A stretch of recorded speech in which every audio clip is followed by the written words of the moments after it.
한 주간 어떻게 지냈어요? 얼마나 더운지.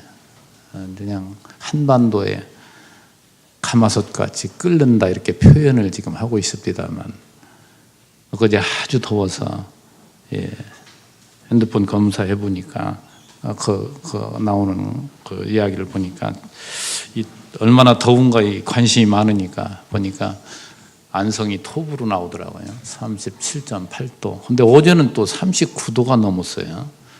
야, 그래서 우리 체온 36.5도 이상 넘으면 견디기 힘들다는데, 너무너무 힘들면서 무슨 생각했냐면, 참 좋은 시대 우리가 살아가는구나. 얼마나 시원합니까 지금, 그죠?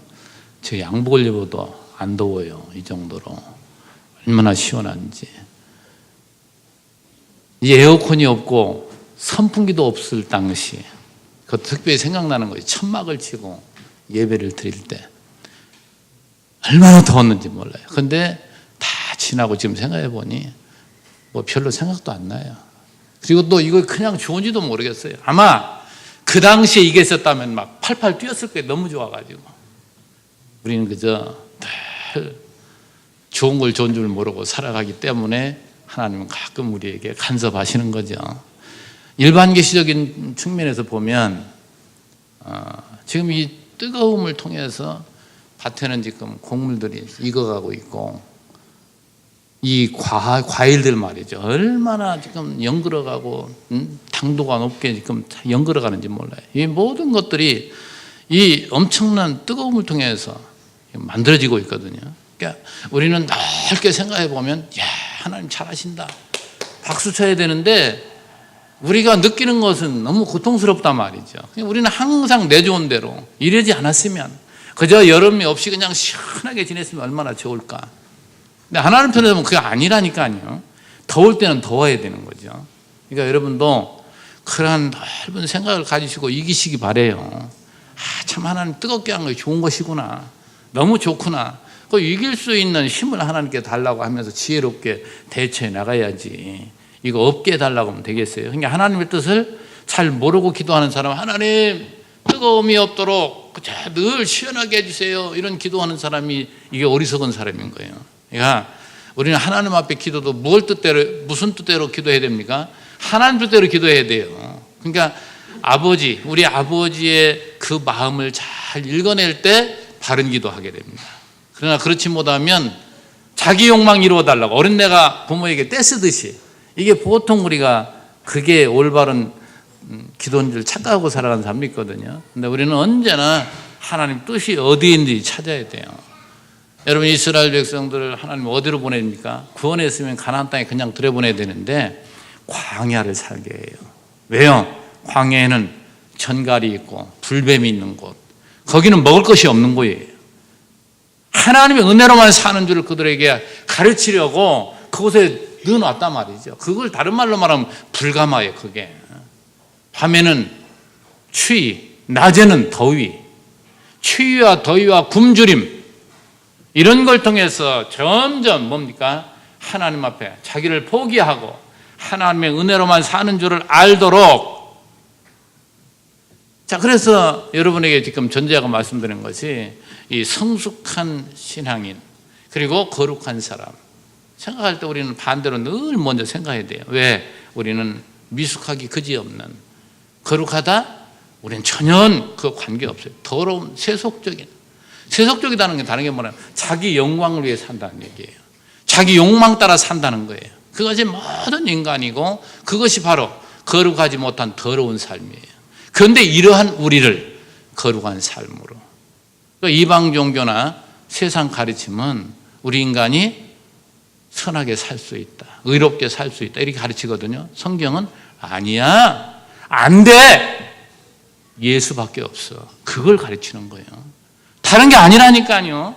예수님 가르치는 것도 여러분 윤리 도덕적으로 보면 그렇게 보이지만 언제나 제가 드린 이 말씀으로 기준해 보면 아니구나. 그러니까 예수님이 극단적인 말씀 하시는 거예요. 뭡니까? 너의 오른손이 너를 범죄케 하면 뭐라고요? 빼버려. 오른팔이 너를, 오른손이 범죄케 하면 잘라버려. 다 가지고 지옥 가는 것보다 잘리고 난도질 당해도 천국 가는 게 좋지. 그 말씀을 해요. 여러분 그 말씀 주석을 보면 모든 신학자들이 어떻게 이해를 하냐면 그만큼 우리는 바르게 살아야 된다. 그걸 가르치는 거라고. 아니에요. 하나님 우리에게 뭘 가르치느냐. 너는 너 모습대로 나면 난도질 당해야 돼. 너는 다 잘라버려야 돼. 여러분 범죄할 때 뭐 눈만 오른쪽 눈만 합니까? 왼쪽 눈 안 하고 오른손만 합니까? 범죄하면 온 지체 모두가 다 합니다. 그러니까 다 잘라버리라는 거예요. 그 다시 다른 말로 말하면 너는 죽음이라 이 말입니다. 그 얘기를 하는 거예요. 그래서 내가 왔다는 거예요. 예수님이 계속 그 말씀 하는 거예요. 세상은 병든 자가 누구 필요해요? 의원이 필요한 것처럼 너희들은 다 병들어 있고 다 죽은 자다. 그래서 내가 너희들을 고치려고 왔다. 그래서 주님 앞에 내가 병든 자임이 확실히 믿어지는 사람, 이게 죄인입니다 하는 사람은 주님 앞에 나오는 거예요. 주님 나를 고쳐주세요. 그 예수 없으면 우리는 소망이 없습니다. 그걸 우리는 뼈저리게 이 땅 위에서 경험케 하시려고 때로는 이렇게 무더움도 주시고, 그러니까 이 무더운 것이 나쁜 게 아니에요. 우리를 우리답게 만들어 가시고자 하는 하나님의 그 기쁜 뜻이 이렇게 다 일반적인 계시로 보여주는 거예요. 그래서 특별 계시로 돌아가야 되죠. 이런 걸 보면. 그래서 하나님 이스라엘 백성을 가나안 땅 들어가기 전에 광야에서 아주 시련이 뭐라고 그랬어요? 연단이라는 용어가, 연단이라는 것이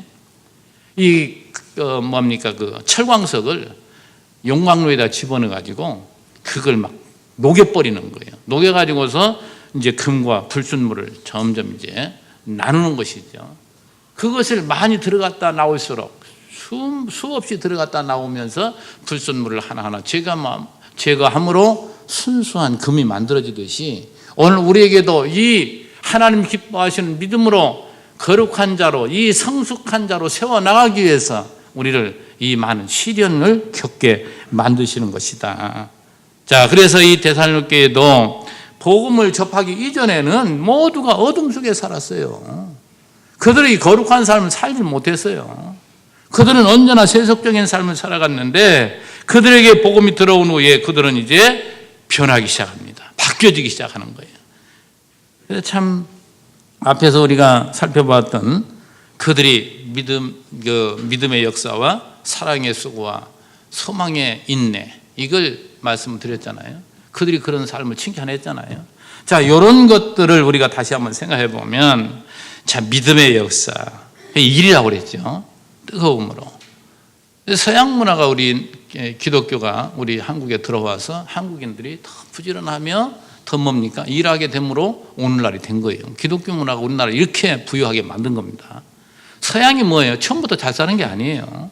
전부 기독교가 들어가서 좀 일할 수 있도록. 그게 바로 믿음의 역사란 말이에요. 사랑의 수고는 뭡니까? 언제나 약한 자를 먼저, 우리 서양 문화를 보면 재밌잖아요.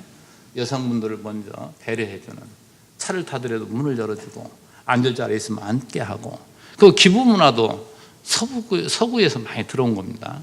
돈 있는 사람들이 뭐예요? 전부 없는 사람들을 위해서 수고하고 이런 것들, 이게 사랑의 수고거든요. 그리고 이 인내 말이죠. 소망의 인내.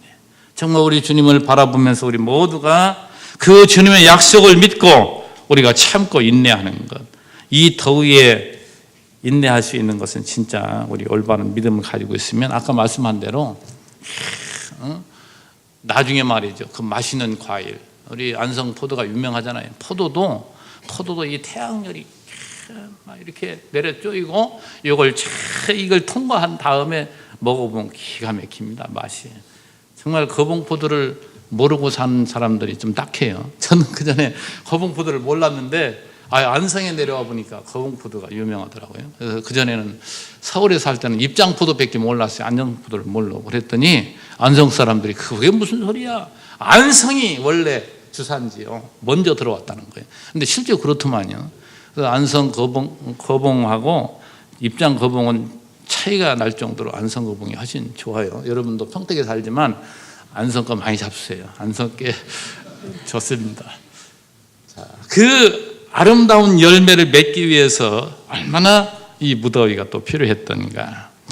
자, 오늘 이제 이어서 말씀을 한번 우리가 살펴볼 때 5절부터 8절 말씀에 복음을 받고서 모든 민자의 본이 되었다고 칭찬하는데, 자, 5절에 이는 우리 복음이 너희에게 말로만 이르는 것이 아니라 또한 능력과 성령과 큰 확신으로 된 것입니다. 이거 하나님 말씀은 우리 관념 속에서 머릿속에서 그냥 빙빙 도는 게 아니에요. 이론만이 아니에요. 이건 실제 우리 삶을 만들어 나갑니다. 사실적으로 그걸 이루어 가신단 말이죠. 그 말씀을 살았다고 말씀드렸잖아요. 고린도전서 4장 20절 보면 하나님이라는 말에 있는 것이 아니고 뭐예요? 오직 능력에 있습니다. 하나님의 나라는 하나님 말씀의 능력으로 이루어지는 것이지 말로만 되는 게 아니란 말이죠. 그래서 이 말씀의 운동력은 성령께서 바울이 전한 그 복음이 하나님의 능력과 성령의 감화에 따라서 확실한 믿음에 이르게 한다. 믿음에 이르기까지. 저는 그 말씀 보면서 우리 사도행전을 가끔 생각합니다. 하나님 우리 예수님께서 약속하신 대로 오순절 성령이 오셔가지고 제자들이 완전히 뒤집어지죠.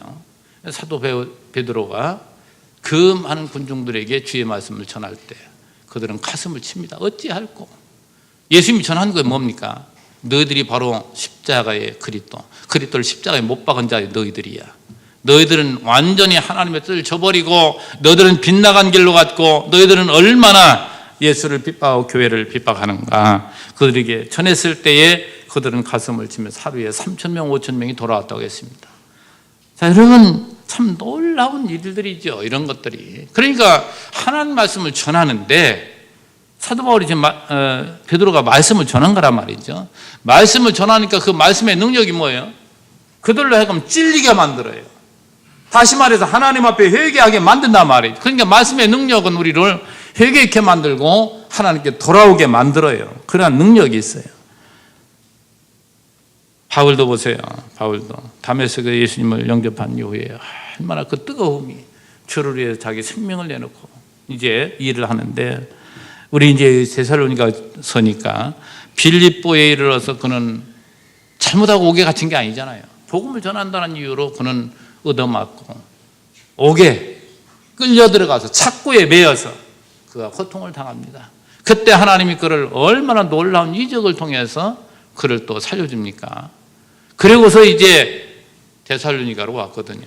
데살로니가로 와서 데살로니가에서 유대인들에게 많은 또 핍박을 당하고 결국 거기서 오래 견디지 못하고 베레아로 도피를 합니다. 그 베레아를 지나서 아덴을 지나서 고린도 가서 고린도에서 이 데살로니가 전서를 쓴 거거든요.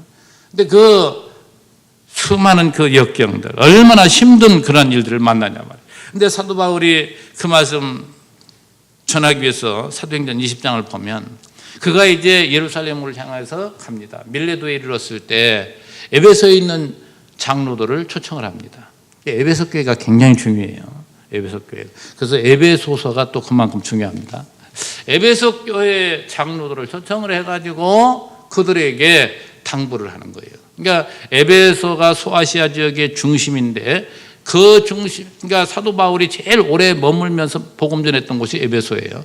거기서 말씀을 듣고 이웃 많은 아시아 7교회 있잖아요. 그 전부 그 지역에 있는 도시들이 이제 거기서 말씀을 받은 앞선 자들이 가서 말씀을 전해가지고 교회가 세워진 거예요. 그래서 에베소 교회 그만큼 중요한데 밀레도에서 그 장로를 불러가지고 당부를 할 때에 그 장로들이 바울의 바지가랑이를 잡아요. 바울이요, 예루살렘에 가지 마시오.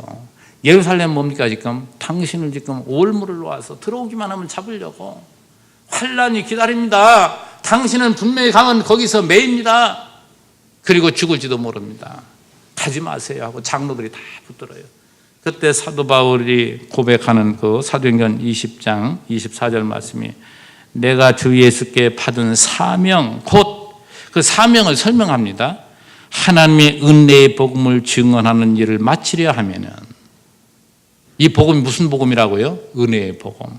은혜의 이 복음을 증언하는 일을 마치려 하면은 나의 생명조차 조금도 귀한 것으로 여기지 아니하노라. 그리고서 사도 바울은 예루살렘으로 말로만이 아니라 갑니다. 가는데 가게 하는 것이 누가 가게 한다고요? 성령께서 그의 말씀의 운동력, 능력을 이제 행해서 결국 사도 바울로 하여금 예루살렘으로 가게 만들어요. 예루살렘에 가서 그는 이제 복음을 전하고 또 어디로 갑니까? 로마로 그는 가야 될 것을 하나님께서 보여주어요. 그래서 결국은 로마까지 갑니까? 안 갑니까? 간다니까요. 가는 방법이 인간이 좋아하는 방법이 아니라 하나님의 방법대로 그는 이제 죄수의 몸을 가지고 배를 타고 이제 군인들이 호위하면서 이제 로마로 가게 되잖아요. 자, 그래서 우리가 다시 한번 꼭 기억할 것은 우리 인간이 짧게 보면 인간이 하지만은 결국은 그것이 누가 하고 계신가? 하나님의 그를 붙들어서 성령께서 그를 붙들어서 사용하고 있다는 사실을 우리에게 잘 보여주는 대목들이죠. 자, 당시에 기독교 복음을 받아들이는 것 참 이게 보통 일이 아니었죠. 그 복음을 받아들이는 그 자체가 환난 자체였습니다. 그래서 6절에 많은 환난 가운데에서 성령의 기쁨으로 그들이 말씀을 받았다고 했습니다. 우리나라 초창기에 복음을 가지고 선교사에 들어왔을 때 그 복음을 듣고 예수 믿는 사람들이 얼마나 많은 불이익을 당하고 환난을 당했는지 모릅니다. 이것이 교회가 세워지는 방법이에요. 그러니까 하나님은 교회를 세우는 것을 그렇게 아주 쉽게 세워나가는 것이 아니고 이 많은 어려움 속에서 이제 세워가지만 세워가는 과정에서 그 어려움이 도리어 그들에게 뭡니까? 기쁨. 여러분 참 일반 계시적으로 생각해 봐도 뭔가 힘든 과정이 있습니다. 그 힘든 과정을 겪고 나면 굉장히 승리의 쾌감을 느끼잖아요. 그 어렵고 힘들 때에도 인내하면서 소망 가운데 인내하면서 일을 하지만 그걸 성취한 다음에는 굉장히 기쁘단 말이죠. 뭔가 내가 이룰 수 없을 것 같았던 이런 것들을 이루었을 때의 그 기쁨은 더 큰 것이죠. 그러니까 어떤 환난과 고통이 크면 클수록 그 믿음을 지키고 승리한 성도의 기쁨은 큰 거라니까요. 세상적인 기쁨도 그런데 예수를 믿고 승리한 이 기쁨은 너무나도 우리에게 큰 겁니다. 이 데살로니가 교회가 그랬던 거예요. 그렇게 세워졌던 거예요. 자, 6절 하반절에 보면 우리와 주를 본받은 자가 되었으니, 자, 그들이 얼마나 참 신앙생활 잘했는가. 바로 바울과 그 일행, 그리고 또 주를 본받는 자. 그래서 사실 생각해 보면 하나님은 교회를 세워나가실 때에 언제나 어떻게 세워나가느냐. 앞선 자들을 세워. 이게 지도자입니다. 지도자군이 있어요. 그러니까 어디에 복음이 증거가 되면은 거기에서 그걸 먼저 받아들이는 사람이 있고 그걸 순수하게 받아들여서 더 믿음이 큰 사람이 있어요. 이런 사람을 통해서 교회를 언제나 세웁니다. 그러니까 초대교회 때에도 예수님께서 12제자를 길렀지만 그들은 다 도망가고 말았습니다. 그때 오순절 성령이 오셔서 그들로 변화되게 했을 때 제일 앞장선 것이 12사도가 앞장서 복음을 전했어요. 그리고 또한 종교개혁 시대도 보세요. 다 그런 게 아닙니다. 루터와 칼빈, 쭈빙글리 이런 사람들을 통해서 또한 교회가 다시 세워졌고 오늘날도 마찬가지예요. 오늘날도 교회가 세워지는 것은 언제나 앞선 자들을 통해서 세워집니다. 저는 바라기를 여러분도 오늘 우리 교회도 이런 앞선 자가 많이 있기를. 앞선 자는 다른 게 아니에요. 신앙이 잘한 자, 먼저 주님의 말씀을 받아들이고 그 말씀 속에서 기쁨으로 살아가는 그러한 사람, 이런 사람이 어느 한 가정에 있다고 칩시다. 그 가정이 완전히 바뀝니다. 변화된단 말이죠. 그러한 사람을 세워서 하나님은 변화시켜 나가는 거예요. 처음부터 많은 사람은 그렇게 안 합니다. 작은 소수지만 그가 머무른 그곳을 하나님 변화시켜 버리는 거예요. 이걸 여러분이 경험하게 될 때 그 신령한 기쁨은 이런 말할 수 없죠. 정말 어렸을 때부터 어떤 형제를 위해서 내가 기도하고 했는데 도저히 돌아올 것 같지 않은 그러한 자가 진짜 오랜 후에 그가 돌아왔을 때 얼마나 기쁩니까? 인내하면서 하나님 앞에 기도한 만큼 그만큼 기쁜 것이죠. 정말 이 바울과 그의 동력자들이 있었기에 이러한 데살로니가 교회가 또한 탄생할 수 있었고 기타 여러 교회가 세워졌던 것을 우리가 보게 됩니다. 우리 그 7절에 보면 데살로니가 성도들이 인근 지역에 어떤 영향을 주었느냐 하면 마게도냐와 아가에 있는 모든 민족이 본이 되었다. 여러분이 그 헬라 반도라고도 하고 마게도냐 반도라고 하는 그 지도를 이렇게 보면 제일 밑에 고린도가 있고 그 바로 위에 아덴이 있고 그 중간 지역에 올라와 보면 이제 베레아도 있고 데살로니가도 있고 쭉 있잖아요. 근데 이 데살로니가는 마게도냐, 그러니까 그 반도의 위에 지역입니다. 위에 지역의 수도가 마게도냐였고 그 아래 지역이 이제 아가야였어요. 우리나라 반도로 말하면 중부, 남부, 북부로 이렇게 나누어서 생각하면 되겠어요. 이렇게 이쪽은 경상도, 이쪽은 전라도 이렇게 하듯이 이런 지역적인 지금 이름이에요. 이게 아가야가 마게도냐 지역. 그러니까 그 헬라 반도 거기 전체를 얘기하는 거예요. 거기에 데살로니가 교회 이 성도들의 이렇게 믿음의 역사와 사랑의 수고와 소망의 인내를 가지고 살아가는 그들의 신앙의 아름다운 모습에 이것이 어디예요? 전 마게도냐 반도에 퍼졌단 말이죠. 이 소문, 발 없는 말이 천리를 간다고 그런 말이죠. 말이 굉장히 중요합니다. 이 소문이. 근데 저는 감사한 것이 우리 교회가 소문이 잘 났대요. 우리 교회가. 저는 그렇게 믿었어요. 왜 그러냐면 방향이 분명하니까. 저는 우리 안성에서 이제 우리 교회 했을 때 우리 청년들의 이야기를 이렇게 우회에서 이제 내게 들려오는 소리를 제가 뭘 들었냐면 일을 하고 싶은데 이럴 게 없다 우리 교회는. 이제 애들을 좀 가르치고 싶은데 애들이 있어야 가르치죠. 애들이 없으니. 그래서 우리의 소망은 애들이 참 많았으면 이 우리 교사들 가르치고 싶. 이제 좀 잘한 스승은 이제 그 밑에 나보다 못한 이런 사람들 가르쳐야 될 거 아니에요. 그 일을 감당하는 게 교회라니까요. 교회는 다른 게 아닙니다. 복음을 바로 전하고 가르치는 곳이에요. 먼저 하나님으로부터 받은, 하나님으로부터 내가 먼저 말씀을 받고 내가 자랐다면 그렇지 못한 후임들을 위해서 수고하는 것, 그건 당연한 거잖아요. 그래서 제가 이쪽으로 올 때 엊그제도 말씀드렸잖아요. 유아실 만든 것도. 이쪽에 올 때 분명히 이러한 청년들의 소원도 있고 하나님 그걸 들으셨을 거 아니에요. 또 그렇게 분위기를 만들어 가잖아요. 그러니까 이쪽 지역에 가면 아이들을 많이 보내실 것이다. 아이들을 많이 오다 보면 아이들의 엄마는 다 젊잖아요.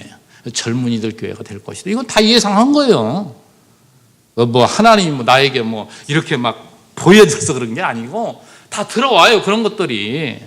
그래가지고 이제 저는 부목사들한테도 하는 이야기가 뭐였느냐면 그 중심이 뭐냐면 뭔가 하나님 우리에게 주신 은사를 뭔가 대가를 바라고서 자꾸 시행하면 다 알아요. 예를 들어서 아이들을 지금 전도를 합니다. 주일학교를 시작해서 이렇게 가르치고 그럽니다. 저것들 분명히 뭔가 거기서 얻어내려고 저럴 거야. 세상은 항상 그렇게 뒤급친다니까요. 아니 또 대부분 또 그렇게 하고 대부분 그렇게 하니까 절대 그렇게 그런 걸 이 짧은 안목으로 그렇게 바라보지 말고 언제나 이 주위에 하나님을 모르는 사람들이 교회에 대한 나쁜 시각이 있거든. 나쁘게 생각하는 거예요. 왜 그런가? 기존 교회들이 이기주의에 여기서 우리 벗어나야 되는데 자기 몸집만 불리고 자기만 잘 먹고 잘 살면 된다는 거 이런 식으로 생각을 해가지고 굉장히 교회에 부정적인 영향을 미치게 했어요. 그게 사실입니다. 그게. 그래서 우리는 무엇보다도 아이들을 가르치더라도 걔들을 꼭 교회를 끌어가야겠다. 그건 근본적으로 그렇게 하고 싶은 것이고 그렇게 해야 됩니다만은 그렇게 가시적으로 그렇게 하지 말라 이 말이죠. 그저 주신 대로만 열심히 그들을 양육하고 나면 성령께서 그들의 마음을 주장하고 그들의 부모를 마음을 주장해서 교회에 나올 수 있도록 해줘야 그게 진짜 열매가 되는 것이지 인간적인 수단 방법 절대 그건 잘 되는 것 같지만 잘 되는 게 아니다. 늘 하나님 주신 만큼 성실하게 열심히 주를 위해서 우리가 씨를 뿌리고 열심히 가꿀 때에 하나님 틀림없이 열매를 맺게 하실 것이다. 이 믿음을 가지고 인내함으로 우리가 일하는 것이지. 이렇게 쭉 해나가니까 좋은 소문이 들리는 거예요. 제열교회는 뭔가 달라. 건물부터가 달릅더니만 하는 것이 달렵다. 이런 이야기가 들리는 거예요. 그런데 이것이 지금 잠깐 뭐 1, 2년, 3년 이게 아닙니다. 지속적으로 그래야 되는 거예요. 저는 비판하려고 해서 하는 것이 아니고 여러분 새겨 들어요. 또 연말씀 들으면 또 다른 사람들이 들으면 또 이상하게 저 교회는 비판하기 좋아한다 해도 좋지만 제가 드리고 싶은 말씀은 짧은 안목으로 보면 그것이 유익한 것 같지만 그것이 교회 전체적인 우리 예수님은 온 우주에 있는 교회의 머리 되신 분이에요.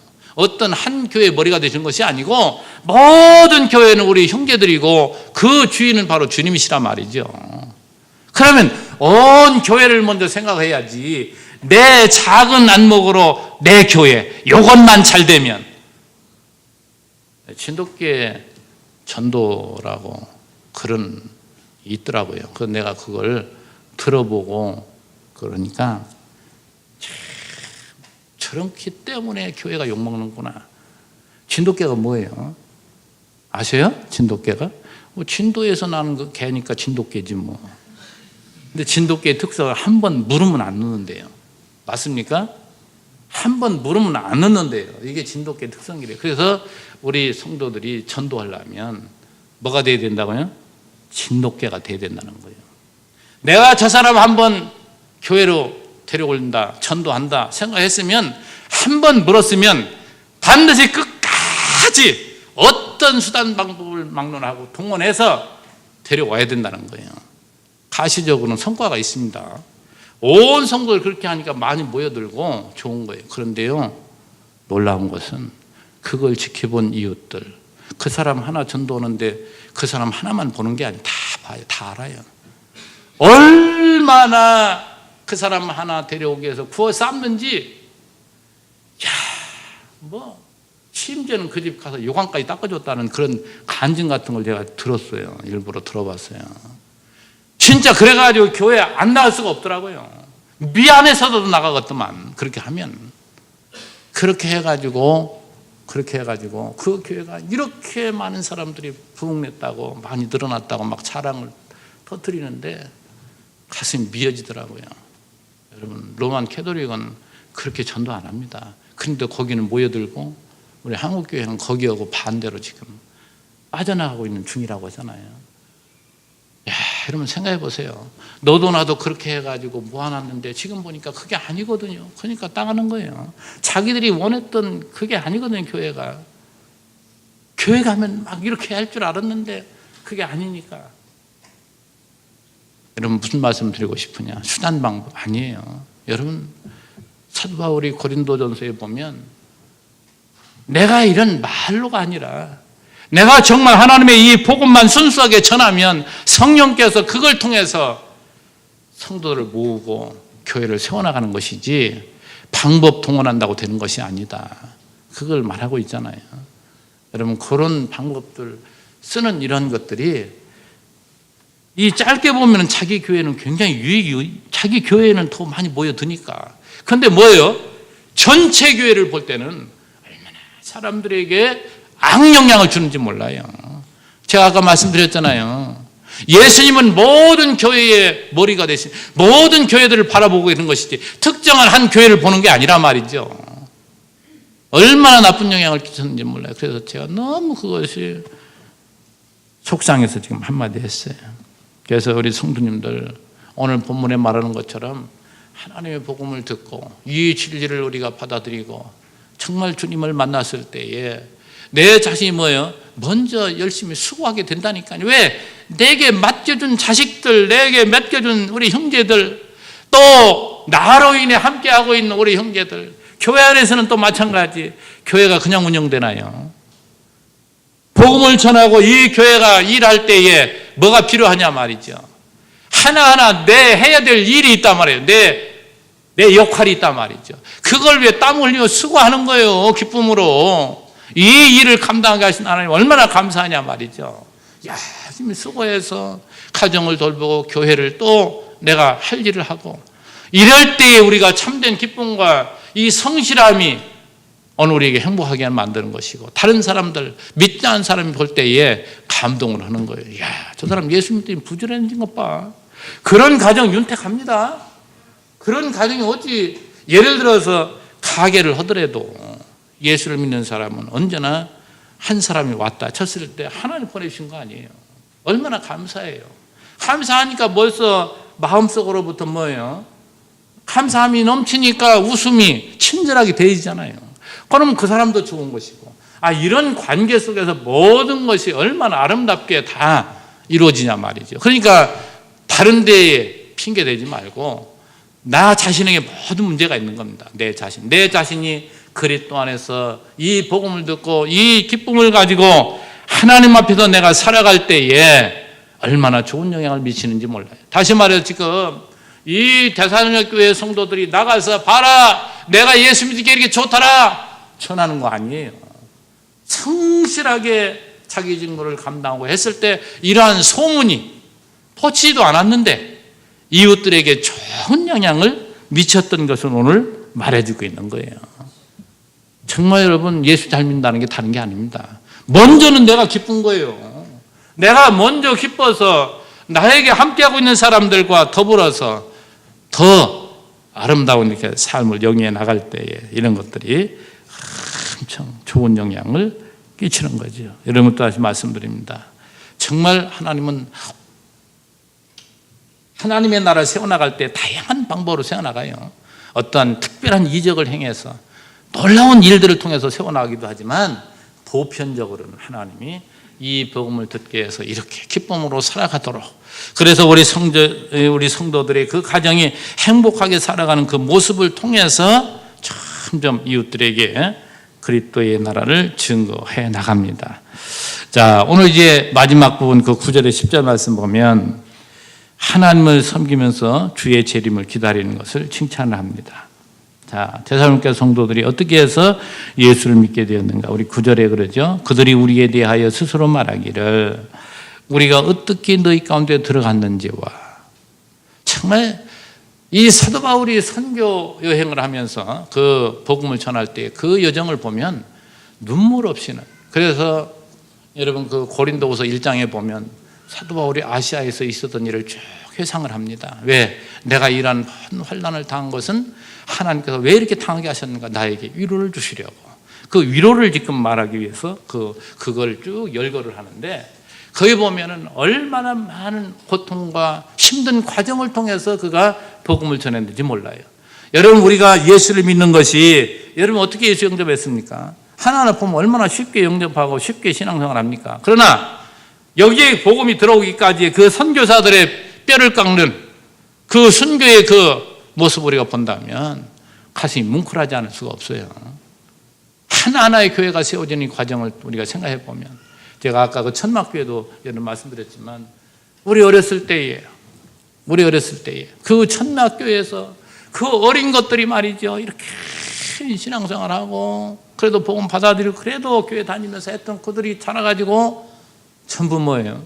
목사가 되고 장로가 되고 교회 일꾼들이 다 되어가지고 뭐 다른 데서 뚝 떨어진 게 아니에요. 그런 힘든 모든 과정을 통해서 어린 아이들 하나하나가 복음을 받아들였던 그들이 하나님이 사용하는 일꾼들이었더란 말이죠. 이들이 나가서 전부 지역에서 일꾼이 되어가지고 그들이 세워나가는 거예요. 특별히 여러분 보세요. 우리 국지국지간 한국의 교회들 보면은 월남에서 교회 세운 분들 여러분 많이 드셨잖아요. 한경림 목사님이라든지 저 김창인이죠, 참. 김창인 목사님이라든지 이런 교회들, 그런 교회들이 전부 그런 분들 아닙니까? 그런 분들이 내려와서 가는 곳마다 뭐예요? 교회를 세우고. 이래서 하나님은 참 그 6.25 동란이라는 엄청난 그 사건을 통해서 하나님 우리에게 이 남쪽을 아주 저 북왕국 이스라엘과 남쪽 유다 다윗의 나라를 이렇게 하나님 구분해 놓았듯이 우리 이 남쪽을 쓰시기 위해서, 그러니까 신앙의 관점에 다 봐야 돼요. 그러니까 6.25 동란 이런 것들도 하나님 관점에서 보면 전부 뭡니까? 우리에게 유익하도록, 오늘 교회에게 유익하도록, 우리 성도들을 더 하나님이 사용하시려고. 그래서 복이 아닌 게 없어요. 오늘 우리 예수 믿는 사람들은 언제나 하나님의 관점에서 봐야 되기 때문에, 보기 때문에 전부가 유익하지 않은 게 없다니까요. 그래서 기독교인은, 믿음으로 사는 사람은 전부가 뭡니까? 세상이 긍정적으로 보이는 거예요. 긍정적인 삶. 이게 진짜 신앙입니다. 왜요? 하나님은 만 우주의 주인이고 그분이 뭐예요? 모든 주권을 그분이 가지고 계시다니까요. 그러니까 그분이 하시는 일이 선하지 않고 의로운 일이 없는 게 없어요. 전부 선하고 의로운 일이지. 우리의 관점으로 보니까 자꾸만 우리의 타락된 이 기준으로 보니까 이것이 선이고 이거 악이다. 우리의 이게 참 재밌어요. 에덴 동산에서 아담과 하와가 타락하기 이전에는 하나님이 하시는 그것마다 그게 좋은 거였습니다. 근데 그가 먹지 말라고 한 선악과를 먹고 뭐예요? 눈이 밝아지니까, 눈이 밝아졌다는 의미는 하나님의 기준으로 보지 않고 죄가 하나님 자리에 앉아서 죄의 관점에서 보는 거예요. 타락한 아담이 그 후회가 우리들인 거예요. 우리들은 언제나 자기 기준으로 해서 이건 악이고 저건 선이다 이렇게 말하죠. 뭐가 생각이 나냐면 지금 국방장군을 세워서 국방을 계획을 해야 되겠다 해가지고서 하는데 어떤 대장이 하나 딱 걸렸더라고요. 그 사모님이 그 공관병에게 엄청 갑질을 했더만요. 근데 여러분, 그분뿐이 아닙니다. 다 그 안행적으로 그렇게 해왔어요. 근데 그쪽으로 한번 하려고 하니까 딱 걸려드는데 뭐 한번 털어서 안 걸릴 사람이 있나요? 아니, 제가 나쁜 그런 그런 쪽으로 얘기하려고 하는 게 아니고 세상은 다 그렇다는 걸 여러분 말씀드리려고 하는 거예요.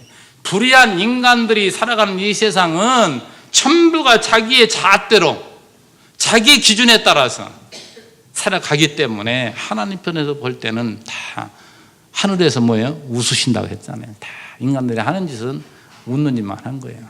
그래서 우리 예수 믿는 우리 하나님 백성들, 우리들은 언제나 이런 일을 하든 저런 일을 하든 언제나 하나님 관점에서 그냥 웃어요. 그냥 웃고 사는 게 제일 좋은 거예요.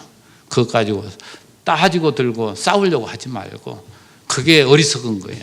정말 지혜로운 사람은 세상은 다 그런 거야. 그게 진짜 믿음 있는 사람입니다. 자, 과거를 회상하는데 제가 사도행전 17장을 보니까 이 사도 바울이 데살로니가에 이제 왔잖아요. 왔는데 그 17장 2절 3절에 보면 바울이 자기의 관례대로 회당에 들어갔어요. 그들에게 들어가서 새 안식일, 그러니까 21일간이죠. 석 주간에 걸쳐가지고 뭐라고 했냐면 성경을 가지고 강론하며 뜻을 풀어. 그래서 여러분 주보 보면은 그냥 설교라고 않고 뭐라고 했어요? 말씀 강론이라고 했잖아요. 성경 강론이라고 해도 좋고 말씀 강론이라고 해도 좋은데, 사도 바울은 저 데살로니가 가가지고서 뭘 가지고요? 다른 것 가지고 오는 게 아닙니다. 성경을 가지고 강론했는데 뭐였냐면 강론하면 뜻을 풀어. 그러니까 성경을 풀어서 가르치는 게 강론이에요. 성경이 뭘 말하고자 하는 것을 우리 성도들에게 잘 알아듣도록 이렇게 풀어서, 그래서 그 푸른 내용이 뭐냐면 그리스도가 해를 받고 죽은 자 가운데서 다시 살아야 할 것을 증언하고 이르되, 그것보다 더 줄여서 내가 너에게 전하는 이 예수가 곧 그리스도시라. 그렇게 데살로니가에 전했다 이 말이에요. 데살로니가에 가서. 그러니까 여러분 사도 바울이 대단하게 말씀을 풀어서 이렇게 가르치고 저렇게 아니에요. 이런 비유를 들어서 이 우스갯소리 하고 아니에요. 사도 바울은요, 예수가 그리스도라는 사실을 성경을 풀어서 구약에 이러이러한 말씀을 하신 것이 바로 이 예수에 대한 것이다. 그러니까 성경만 그냥 풀어서 전한 것 뿐이에요. 그러니까 그 말씀을 듣고 말씀의 운동력이 성도로 하여금 마음을 뜨겁게 맞아가 뭐예요? 아멘이잖아요. 아멘. 맞아. 이게 진리야. 이 예수님이 바로 그리스도야. 이분만이 나의 구원자고 이분만이 나의 생명을 담보하시는 분이야. 보장하시는 분이야. 이걸 믿은 거예요. 그리고 또 무엇까지요? 그분이 오신다고. 이제 뒤에 또 마지막 부분에 있잖아요. 재림을 이제 믿는 이 성도들. 말씀을 들으니까 그들은 그와 같이. 그런데 그 사도행전 11장 이어서 말씀 보면 그 말씀을 들으니까 헬라인의 큰 무리와 적지 않은 귀부인도 복음을 받아들였다 했습니다. 그리고 바울 그 일행을 따랐다고 했습니다. 그 복음을 전하니까 헬라인 중에 많은 무리와 그 중에 또 귀하게 나가는 분들, 이런 분들까지도 많이 그를 쫓았다고 했습니다. 그러니까 이 복음의 능력, 말씀의 능력은 우리로 하여금 역사한단 말이죠. 일하게 만든단 말이죠. 그런데 이 복음을 받은 자의 특징, 뭐가 먼저 드러나는가? 우상을 버렸다고 했죠. 우상을 버렸다. 이어서 말씀 보면 너희가 어떻게 우상을 버리고 하나님께 돌아왔는가? 우상과 하나님. 마태복음 7장 24절에 보면 모든 인간들은 재물을 우상으로 삼는데 한 사람이 두 주인을 섬기지 못하듯이 너희가 하나님과 재물을 겸하여 섬기지 못하느니라. 그런 말씀 아시죠? 여러분, 오늘 우리에게 우상은 하나님 이외의 것을 더 의지하고 그것이 우리에게 행복을 가져다 줄 착각하고 따라가는 것이 전부가 우상입니다. 그러나 그 우상은 허상이에요. 그건 다 죽은 겁니다. 왜? 주에 바로 말하잖아요. 하나님께 돌아왔는데 하나님 어떤 분이에요? 살아계시고 참되신 하나님을 섬기는지. 그래서 여러분, 우리 하나님을 이야기할 때에 다른 게 아닙니다. 그분만이 참되시고 그분은 뭐예요? 살아계시다. 오로지 그분만이 살아계셔서 세상 만사를 주관하시는. 그리고 모든 우리가 의지하는 것들은 전부가 허상이고 헛것이고 그건 우리를 뭐예요? 망하는 길로 결국은 끌고 가고 말아요. 그것이 우리로 망하게 만듭니다. 여러분, 돈이 우리의 우상이 되면 돈이 우리를 망하게 만듭니다. 돈을 쫓아가다가 망한 사람이 한두 사람입니까? 돈은 우리에게 하나님을 섬기는 하나의 방편을 주신 것이라 이걸 바르게 사용하는 사람은 그것이 더 우리 귀한 것이지만 그것이 우상이 되어가지고 그것이 나에게 최고의 어떤 가치로 착각하고 그걸 쫓는 건 결국 망하는 길로 가게 한단 말이죠. 그래서 우리의 최고의 복은 우상을 쫓는 것이 아니고 하나님을 살아계신 참되신 하나님을 섬기도록 우리에게 은혜를 하나님 주셨잖아요. 그 자가 가장 복 있는 자란 말이죠. 지금 세상을 보세요. 완전히 돈이 우상이 됐어요. 많은 허다한 사람들이 그걸 쫓아 살아가지만 우리는 뭐예요? 그것과 달리 우리는 거룩한 자가 되어서 하나님을 섬기는 자가 되었다는 것, 이것이 우리에게 얼마나 큰 복이냐 말이죠. 그리고 또 한 가지 칭찬은 주의 강림을 기다리는 성도들의 믿음을 칭찬하잖아요. 자, 우리 그 10절 보면 또 죽은 자들 가운데서 다시 살리신 그의 아들이 하늘로부터 강림하실 것을 너희가 어떻게 기다린지를 말하니. 여기서 지금 소개할 때에 재림하신 그리스도는 누구신가? 십자가에 죽으셨지만 3일 만에 부활하신 분. 그리스도는 누구의 아들이라고요? 그 죽은 가운데서 살리신 하나님의 아들. 이게 표현을 여기 지금 그렇게 하죠. 자, 그리스도는 어디로부터 강림한다고요? 하늘로부터. 하늘로부터 강림하실 것을 너희가 어떻게 기다린지를 말하니. 사도행전 1장 11절 보면 예수님께서 승천하실 때 모습입니다. 그때 예수님 곁에 있던 그 천사들이 말합니다. 갈릴 사람들아, 어찌하여 서서 하늘을 쳐다보느냐? 너희 가운데서 하늘로 올려지신 이 예수는 하늘로 가심을 본 그대로 오시리라. 예수님은 어떻게 오신다고요? 여기서 말하는 데살로니가에서도 말하는 것이 하늘로부터 오시고, 저 예수님이 승천하실 때에 모든 사람들이, 그걸 바라보던 사람들이 쳐다보고 있을 때 천사가 말한, 너희들이 본 그대로 하늘로부터 오시리라. 이렇게 주님은 오시는데, 요한계시록 19장에 보면 예수님 뭘 타고 오십니까? 백마를 타고 정복자로. 초림 예수는 비참하게 십자가에 죽으셨지만 우리 재림 예수는 백마를 타고 하늘로부터 수많은 천군 천사를 대동하시고 이 땅을 멸하시려고 오시는 그 주님의 모습을 우리 계시록 1장 7절에 전부가 본다고 그랬어요. 우리 예수 믿는 자도 볼 뿐만 아니라 믿지 않는 자도 그걸 보면서 애통해야 할 것을 말합니다. 정말 우리는 그걸 기다리잖아요. 성도님들, 여러분 무슨 소망 가운데 살아가십니까? 여러분도 점점 늙어봐야 알아요. 점점 늙으면 보잘것 없어집니다.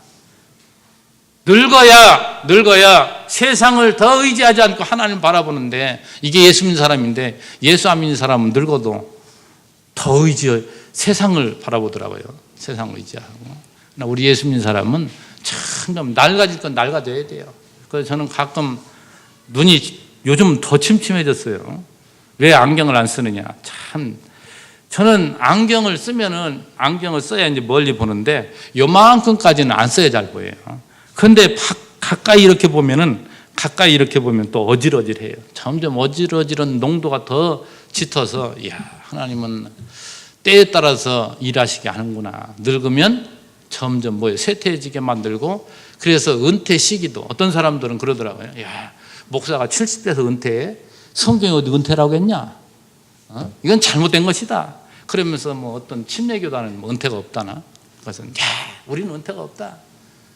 거기가 참 올바른 교단이라고 또 그런 얘기 합디다만, 여러분 은퇴할 때는 해야죠. 그거 아니 또 안 하게 하나님 하시면 또 안 하면 또 어떻습니까? 또 하게 될 때는 또 하는 것이고. 근데 제가 뭘 말하다 그랬어요? 눈이 흐려지고 정신력이 점점 흐려질 때에 또 젊어서 펄펄 막 힘이 나는 사람들이 또 해야 될 거 아니에요, 앞에서.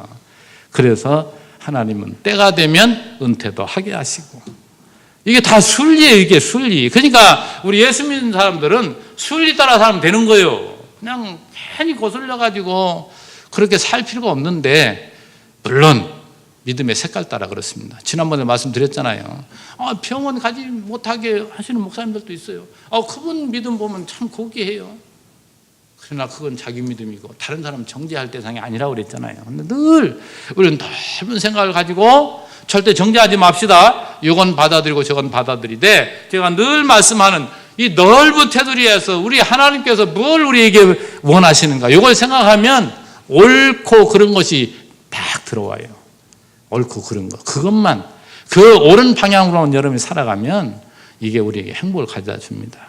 우리 성도 여러분, 정말 이제 마지막 10절 하반절에 이렇게 기다리는지를 말하니 이는 장래에 노하심에서 우리를 건지시는 예수시니라. 결국 예수를 지금 말하는데, 이 장래에 우리에게 뭘 노하신다고 그랬잖아요. 이게 백보자 심판을 의미하는 것 같아요. 그러니까 최후의 심판 때에 오늘 우리에게 있어서 우리 예수님께서 항상 우리 편 되셔서, 이분은 바로 모두가 지옥 갈 백성입니다. 지금 백보자 심판에 나왔을 때에, 그때에 오른편에 왼편에는 염소가 있고 오른편에 양이 있잖아요. 오른편에 있는 그 자를 향해서 예수님이 뭐라고 했어요? 바로 이 사람이 바로 나의 아내입니다. 이 사람이 나의 자녀입니다. 내가 이를 위해서 죽었습니다. 말 한마디 딱 그분이 변호함으로, 우리 예수님께서 변호자 성령 보혜사잖아요. 그분께서 나의 편에 서서 이 사람은 내 사람입니다. 볼 것 없습니다. 너는 천국으로. 그리고 나머지는 예수님 입 딱 열지 않고 그냥 놔두니까 그들의 죄값대로 그들은 다 지옥에 보내시는 거예요. 그 진노하심에서 우리를 건지시는 분, 이분이 바로 예수님이세요. 이분 예수님. 오늘 그걸 얘기하잖아요. 이 예수님께서 오늘 우리에게 있어서 뭘 말씀합니까? 수양의 마지막이라고, 폐회 예배 때 뭔 말씀 왔지 우리가?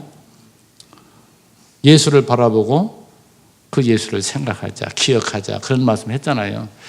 그런 말씀처럼 여러분들, 예수님께서 왜 십자가에 참고 인내하시고 승리하셨는가? 하나님의 약속, 그분이 부활하시고 하늘 우편 보좌의 세상을 통치하실 분으로 하나님의 약속된 그러한 약속의 말씀이 있기 때문에 그걸 바라보면서 그는 인내하고 십자가를 지었던 것처럼, 오늘 우리들도 그 예수님은 인성을 입으신 인간이기 때문에 얼마나 고통스럽겠어요. 그러나 그 하나님의 뜻을 그는 바라보고 그 약속을 믿고 인내하며 승리했던 것처럼, 여러분은 하나님 승리에 보장된 하나님 백성 아닙니까?